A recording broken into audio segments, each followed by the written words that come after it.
Hi guys, good afternoon. সবাই কেমন আছো? আশা করি সবাই ভালো আছো, আমরাও খুব ভালো আছি। তো গাইস দেখো, আজ এখানে একটু হালকা হালকা বৃষ্টি হচ্ছে। ওই ঘড়িতে 4:10-15 মতো বাজে। তো আমি একটু হালকা হালকা ঠান্ডায় পাটিসাপটা বানাবো, ক্ষীরের পাটিসাপটা। তো তোমরা দেখতে থাকো কি করে পাটিসাপটা বানাই, তোমাদের সাথে শেয়ার করবো, দেখতে থাকো।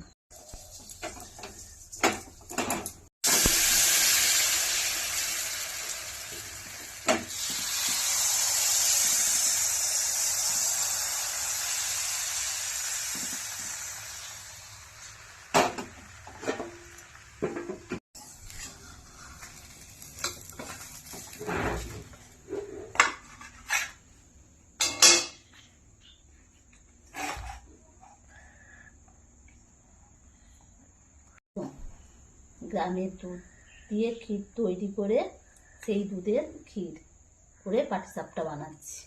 জানিও কমেন্ট করে কেমন হয়েছে, দেখতে থাকো। আমি কমপ্লিট পুরো করে নিয়ে আবার আসছি তোমাদের সঙ্গে সম্পূর্ণটা শেয়ার করব। তো গাইস দেখো, পুরোটা কমপ্লিট করে ফেললাম জাস্ট।